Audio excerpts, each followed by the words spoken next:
This week we're going to go through our 6 steps for success. These are things that if you watch this video today, you can get a ton of value from, whether you are working with us or not. So tune in because we're about to do a deep dive.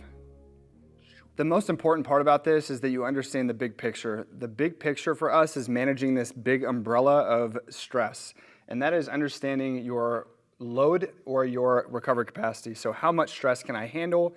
How much stress can I recover from? That is the ultimate way to form whether or not you're going to adapt, aka get better, see gains, lose weight, whatever your goals are. So with these 6 steps, each one of these pieces is going to play an integral role in collectively working together under that big umbrella, and we'll go through them one at a time. The first one we're going to cover is the strength and conditioning piece. This is the sexy stuff, the working out, the things that most people understand they need to do, and that's why we're diving into it first, because it really does have a large piece of the puzzle. Especially when you are working with a coach, these are the things that most people see value in getting help from a coach with, and that is understanding how to connect your mind to your muscles, your ability to work through different ranges of motion in a safe form with good quality technique, and then being able to decide what things are worth me doing and what things aren't. The reality is, in the fitness industry, there are a lot of different styles of exercise, whether it's CrossFit or bodybuilding or Pilates, yoga, powerlifting, whatever it might be. The goal for us is to look at what's going to actually help your body adapt and get stronger. So instead of looking at things from a lens of what method should I pick, each one of those methods are more or less tools in your toolbox to become a stronger and better version of yourself. So let's talk about order of importance. Number 1, mobility versus stability. If you watched our last video, that is the first thing we start with in our assessment process with a new client, and that is understanding what things are mobile versus stable. So I'll give you an example of that. Say, for example, you're someone who sits at a desk all day long. So if I'm sitting at that desk, my hips are at a bent position throughout the course of the day. If I spend a lot of time in that position, eventually my hips are going to stiffen up, I'll be less active through my core, and I will lose stability through my midsection and mobility through my hips. So one of the most important pieces is that we have a good balance throughout the different areas of our body. Our upper back, our hips, our shoulders, our thoracic spine, our knees, our ankles, our wrists, all the main joints and then different regions of joints. Being able to assess whether or not I can mobilize or stabilize them appropriately is the key to longevity, because at the end of the day, I cannot strength train or push my intensity if I am hurt or if my body is in a compromised position. So that is check mark number 1. Number 2 would be strength training. Typically, we recommend strength training at least 3 days per week. That gives us an opportunity to make sure that you're in a position to where we can do some type of split that would allow you to be able to hit all the different movement patterns or muscle groups in a way that is safe without overloading too much too fast or too much at once. A good example of what a good split for strength training would be is maybe a lower body, upper body, full body, or 3 full bodies, or we do something of that extent, right? It really depends on the person, the goals, their lifestyle, along with the way the rest of this stuff plays out. But 3 days per week, a typical lower, upper, full is a really good place to start. The reason that strength training is going to be one of the most important pieces is because it's going to improve your performance today, tomorrow, and for the long term. The more muscle mass you have, the more your metabolism is going to run at a higher clip or at a higher rate, meaning that you're going to burn more calories naturally and you'll have some more flexibility with your ability to eat the things that you want. Number 2, it's also going to help with your structural integrity. Every decade from our 30s on, we lose a significant percentage of muscle mass if we are not actively working on being able to build or maintain it. So doing some form of strength training will help you retain the structural strength you need so that as you get older, you reduce the risk of injuries from fall or falls happening even at all. Another piece of the puzzle would be conditioning. Obviously, nobody loves to do cardio. Some people love to do cardio, but I'd argue that if you're not in good conditioning shape, it's one of the harder things to get into. And that's the part that people don't really recognize is instead of saying, I don't want to do this because it's hard, I should do this because it's going to make me healthy. Your heart, the thing that pumps blood to the rest of your body, is trained through conditioning and doing it strategically. And most people actually would learn to enjoy conditioning if they used heart rate training. And that's a big part of why we use heart rate zones and heart rate training at Evexia is because we know that you don't have to crush it every time you do conditioning. In fact, most of your time should be spent in a moderate intensity zone or a low intensity zone and just working on your body's ability to work at lower intensities over longer durations of time. Yes, of course, you want to do the higher intensity stuff, but typically what most people consider conditioning generally only needs to happen once or twice a week. A lot of that's going to really depend on your performance as well. But when you put all of these things together, you begin to think, I don't have 5-6 hours a week to train, so we've got to get strategic around how to do that if you're someone who is busy, like most of the people that work with us. Number one, the mobility and stability piece. That can be done in what we call mobility bites, 10 to 15-minute segments done in the morning, before your workouts, after your workouts, before you go to bed, at lunch, whenever you can fit it in. The strength training typically only needs to be about 45 to 60 minutes, 3 days a week, and that's something that's less than 3% of your time. You just have to find a way to get strategic about what you're doing and when you are doing it. Last but not least, the conditioning is something that can actually be built into either A, some of your strength work at the end of workouts or to prime you before a strength session, or B, it can be done in an outdoor setting. One of the best things you can do is get outside, ride a bike, go for a jog, walk up hills, hike, do whatever you need to start get some more exercise that allows you to raise your heart rate in some capacity. But collectively, if you are not doing strength and conditioning in a strategic manner, you are leaving room on the table. So that is step number one. Number two is getting your Z's. You got to sleep. And of course, everybody knows that sleep is important, but let's not just talk through why, but also how you can get strategic around finding ways to get some more rest. Number one, your circadian rhythm. We'll talk about getting outdoors a couple of different times, but being able to get some sunlight naturally first thing in the morning will help you get that circadian rhythm set so that your body can set your natural sleep-wake cycles. Part of the reason people like Andrew Huberman will talk so much about getting sunlight is because it is going to get your body to wake up first thing in the morning. It will drive that higher level of cortisol that you want first thing so that your body can slowly wind down and come down throughout the course of the day and settle into a more natural resting state as the sun comes down. That's why first thing in the morning, if it is in a place where you don't get a lot of sunlight, to turn on bright lights can be helpful. But really getting your body to wake up, that way you're in a position where you can set that circadian rhythm. The ideal amount of sleep is somewhere around 7 to 9 hours a night. For most working adults, people who are busy, who have families, 8 is a really good place to target. 9 would be if you are really training extra hard and need the recovery. 7's a really good baseline, but I think the thing that's most important to recognize is that doesn't mean I'm in bed for 7 hours. It means that I'm actually sleeping for 7 hours. And if you've ever tracked your sleep, like I have with my Oura Ring for almost 4 years now, I have never been able to get the same amount of sleep that I am in bed for that I am in total rest. I actually clock. Usually, if I'm pretty efficient, that's still an extra 30 minutes, sometimes longer, that my body is either waking up in the middle of the night or I am having a hard time kind of falling asleep. Not even necessarily having a hard time, but taking a moment to fall asleep, taking a moment to come out of waking up in the morning. The bedtime routine, very simple structure. Little things like brushing your teeth, doing the same things, getting in a consistent routine where your body is conditioned to know that when I do these things in this order, I am going to sleep. One of the things that we do in our household and we recommend with our clients is starting this routine about an hour or two before you're ready to go to sleep. And that's shutting all the bright lights off in your house. Getting a low light, you can get the dim yellow lights at the store. You can get salt lamps, things that help bring the vibe down in the evening. Shutting the curtains, turning your AC down, getting down to a cool temp so you're somewhere around that 66 to 70 degree range. Getting your body a chance to start to wind down and power down is crucial if you really want to get the most out of the 7-ish plus hours of sleep that you're getting. Also, it's important to focus on consistency. There are lots of different studies out there about this, but the most important part of consistency is what time you're waking up. So even if you're in a position where maybe you don't get a chance to get to bed by the same time every night because kids or work or life or stress has you up, or maybe you're just caught watching the latest show, getting to bed at the same time is not as important as waking up at the same time every morning. So even if you stay up late, set that clock and let your body get up to find that consistency. Obviously, optimal would be finding the consistency with your time asleep and also your time waking up, but we can't all be perfect, so the most important is making sure you're getting up consistently around the same time. Last but not least, quality versus quantity. It is okay that sometimes you're not going to get your 7 hours, but it is important that if you're following your routine, you're setting your circadian rhythm, you're getting up at the same times, that you're creating a level of quality within a shorter quantity.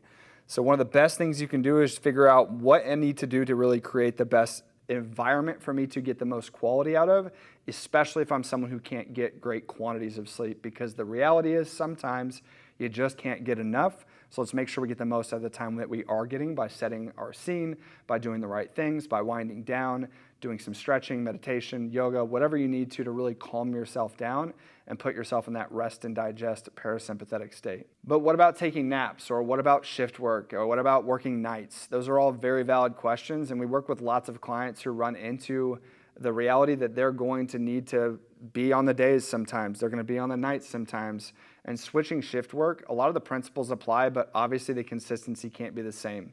So like in any situation, we're going to focus on what we can control and what we cannot. If you have a job where you need to work a late shift and your sleep schedule is not ideal because of that, because you are in a position where maybe I'm working 6 p.m. to 6 a.m., that is okay. You've got to find a way to still work with what you can control. Last but not least, the most important reason why we want to drive home sleep as a primary focus is because that is when your body is resting and recovering. It is when your hormones are rebalancing. It is when your body is starting to get into a position where it's recharging for the next day.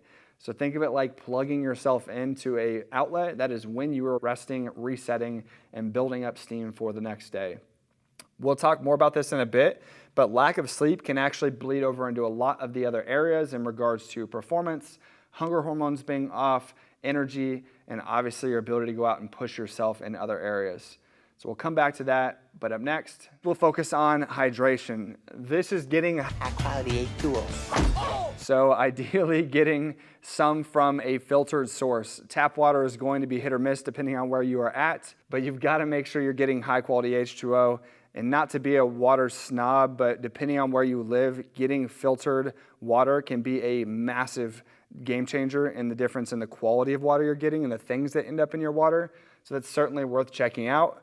Also important to make sure that you're not just drinking bottled water because of the amount of plastics that can end up, or microplastics that can end up into that bottle. Imagine where that was stored at and where it came from. It might be sitting out in the heat. It might be exposed to something that would create chemical reactions. Not to get into a deep rabbit hole about microplastics, but if you can avoid that and focus on stainless steel or glass bottles that you drink out of, that bleeds into the toxins piece we'll talk about in a bit, but also allows you to get high quality H2O.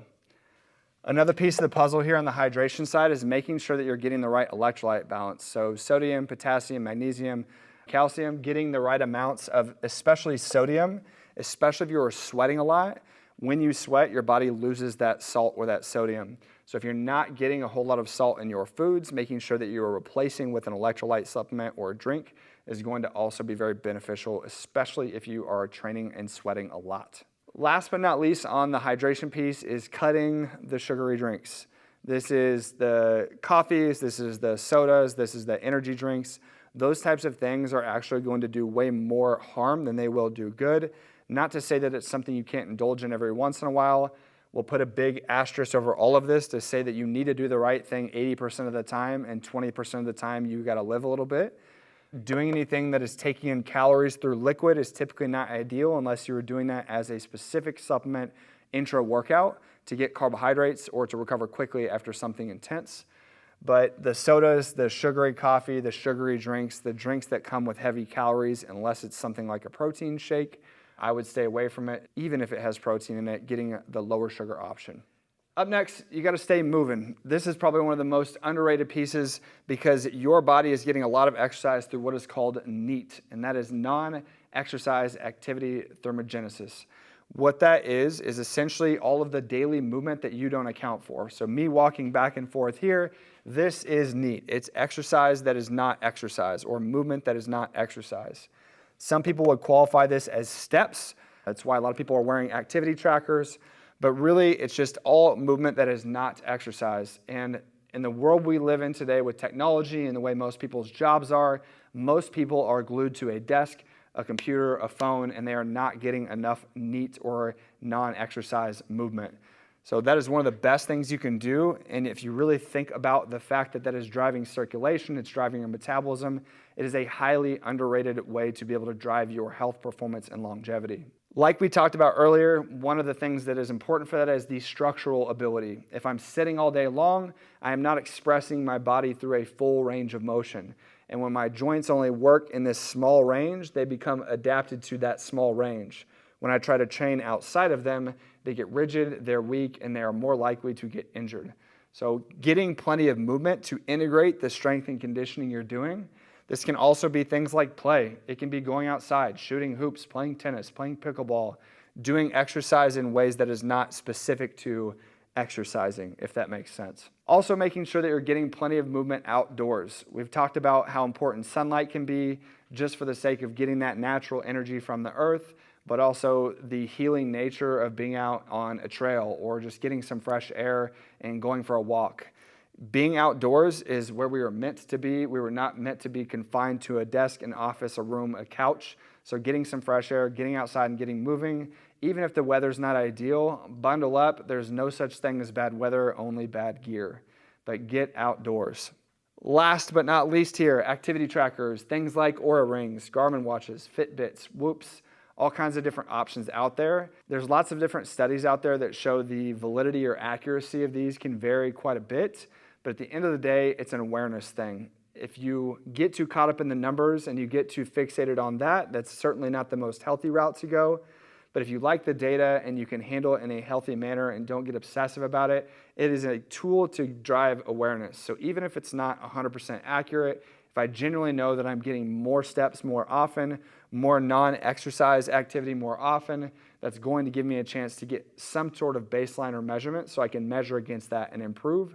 And what you don't measure will not improve. So that's a great way to be able to help drive tracking for that piece. Last thing on activity trackers is using that for sleep tracking. I know we already talked about sleep, but even something to get an idea of where you're at there can certainly be helpful. I have no affiliation, but I'm a big fan of the Oura Ring because it's not something I'm going to wake up with a watch print in my face with. And it is also an easy substitute for a wedding band so that I'm in a position where I always have it on and I can check to see where I'm at. More data obviously gives you more opportunity to adjust. It's not for everybody. I certainly understand that piece of it, but when you can have the data, you can measure the progress, it can give you a better idea, or you can track it in other ways that are not technological. You can always journal or write it down or keep track in other methods, but being able to track the activity, the movement, the sleep, the hydration, all of these things are super important, and activity trackers certainly are a good option for doing that. On to another very obvious one. Number 5 is food intake. And when you're looking at food, eating mostly a whole foods diet. And I don't mean whole foods like the store, I mean whole foods like things that are not in packages or boxes when you buy them. Things that are naturally grown from the earth or from other animal products, things that are going to be without additives or other sweeteners or extra things man-made. The more you can get into whole foods, the more likely you're going to be getting higher nutrient density and lower calorie density. So you gotta find that balance of quality with the types of foods that you're getting and quantity through getting enough for your body type, your needs, and your goals. When I say body type, typically the more muscle mass you have, the more you're going to demand in regards to calories needed. We talk a lot about what's called your basal metabolic rate. So we use an in-body assessment to get an idea of how much muscle mass you have, and that will tell us at rest your basal metabolic rate is generally X amount of calories for you just to function without any of this non-exercise movement or exercise, but essentially a bare minimum of how much you need to eat just for daily optimal function.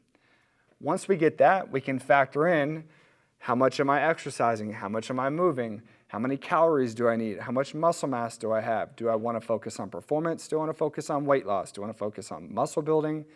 Whatever those goals are, we will dial in what makes the most sense for your calories and macros, which certainly looks very different for every person because there's so much variability on the individual, but also the different goals and structures. Once we have that in body and we have the data from that to be able to look at where you are, plus the assessment and the insight from where you want to go, we can really dial those things in. While we're on calories and macros, tracking is something that is a great tool, but is not always necessary for people to see progress. Our approach is to start people by looking at basic behaviors and starting to focus on quality of foods, looking at palm or hand-sized servings, and just making better choices. That's essentially the beginning of what we would consider intuitive eating. Intuitively eating the right types of foods, making the decision between the things that are calorie dense, high in sugar, or highly processed versus things that are more low calorie, high nutrient, whole food options. Once you can start making better choices there, and we can get into a position to where we're doing a lot of the basic intuitive things, knowing when to eat, knowing how much to eat, at least generally going back to our hunger cues and paying attention to those things, then we can start to dial in calories and macros. While we're on the topic of hunger cues, earlier I mentioned something about sleep. One of the most important pieces about sleep is that if you are not getting enough of it, it can throw off two of your hunger hormones called leptin and ghrelin. Leptin is essentially your satiety hormone, which is one that tells you when you are full. And the reason that I remember ghrelin is because it sounds like I'm actually hungry. So going back and forth between sleep and the connection with food intake, it's hard to be intuitively eating if your hunger cues are off because you are not getting enough sleep. So you've got to recognize that this is where these things start to come into action between one section of the steps for success and the other. But back into the food intake, meal timing is a big piece of the puzzle as well. That also is something that can be heavily influenced by differences in schedule. For example, in the same house, I eat breakfast at the same time as my wife. I do not eat lunch and dinner typically ever at the same time because we just have different eating schedules. I'm typically a little bit later in the day with my lunches and dinners. She's typically a little bit earlier. She usually does 4 meals and snacks at different times. I usually do 3 meals and snacks at different times. Everybody's different, and the timing can dramatically vary depending on your schedule, your body's needs, and your energy levels throughout the course of the day. Another big piece about meal timing is timing around workouts, making sure that you're getting food early enough so that you don't feel it during your workout, but you also have some fuel going into it. Same thing for post-workout recovery. There's a lot of different rumors around optimizing your protein window within an hour. Typically recommend that if you're someone who struggles to get enough protein in your diet consistently, that would be something I would focus on more as a hack to focus on getting enough protein instead of optimal timing. The best option if you're really looking for performance in regards to building muscle or overall just intensity of exercise is getting carbohydrates within 60 minutes to 2 or 3 hours before, depending on how well you stomach it, and then getting some form of protein and carbohydrates after a workout as a recovery tool. Last but not least, the sustainability of the approach and the way that you eat is crucial. There are 1,000 different ways to diet, and like we talked about earlier with different methods, on the fitness side, maybe it's powerlifting versus bodybuilding versus CrossFit. Here, maybe it's carb cycling versus keto versus Atkins. The differences on the nutrition side, if it's a dieting strategy that removes an entire food group, i.e. no fat or no carbohydrates, it's not one we would typically recommend because everybody needs fats, carbs, and proteins in certain amounts. We can address which ones maybe you need more or less of based on your goals, your activity, and your lifestyle, but we don't want to cut any of them out, and we'll look at them very much like tools in our tool belt, the same way we would different strategies for exercising. So it's not that we can't have you fast, and it's not that you can't do some variation of a dieting strategy, but the most important piece is that it's something you can integrate into your lifestyle sustainably. Because the best thing you can do is something that is sustainable over long periods of time versus doing it in a short dieting window. The last thing we're going to focus on is avoiding toxins. And toxins or toxic things can come in many forms like alcohol, household hygiene or cleaning products, or just simply the environment you're in, the people that you spend your time around, the content you consume, the things you watch on TV. But when you start to look at how to be able to navigate those things, I think it's important to also look at some level of nuance. Alcohol is not going to have any major health benefits for you, but you might be in a social environment that you need some form of social lubricant, and having alcohol in small amounts of consumption can actually be healthy for you on more of a mental or psychological side. So as long as you are not overdoing that, then it's not the end of the world. Same thing like we talked about earlier. If I am thirsty and the only thing I have access to is a plastic bottle of water, I'm going to have the plastic bottle of water. Same thing for household hygiene or cleaning products. You want to look for things that are typically more sustainably made or things that are made with more health consciousness in mind. That can be things like toothpaste. That can be things like cleaning solution. It can be things like lotion. Ladies, for your makeup and your beauty products. A lot of different things can play into factor on that, but an easy and simple tool that I am not affiliated with is the Yucca app. It is YUKA. You download it for free. There are paid versions, but you can scan different household or hygiene products and cleaning products, and it will let you know what all is in it and what level of toxicity it has, giving you a suggestion with just different color codes and scores. The last piece being the environmental piece of it. Like I'd said, one of the things that we really encourage clients to focus on are things that they can control. Some things you have to stay tuned into. Maybe it's certain news cycles because of the way it impacts your work, or other things that impact your family or the people that you are close with. But how much you let that control you or consume you is 100% into your control. Same thing with social media. If you find that you are getting things that are constantly in your face that you don't like, you have the choice to go through and actually unfollow or recreate your algorithm. I know sometimes it may not feel that way, but you have the ability to make that suggestion and change the type of influence you get put in front of you.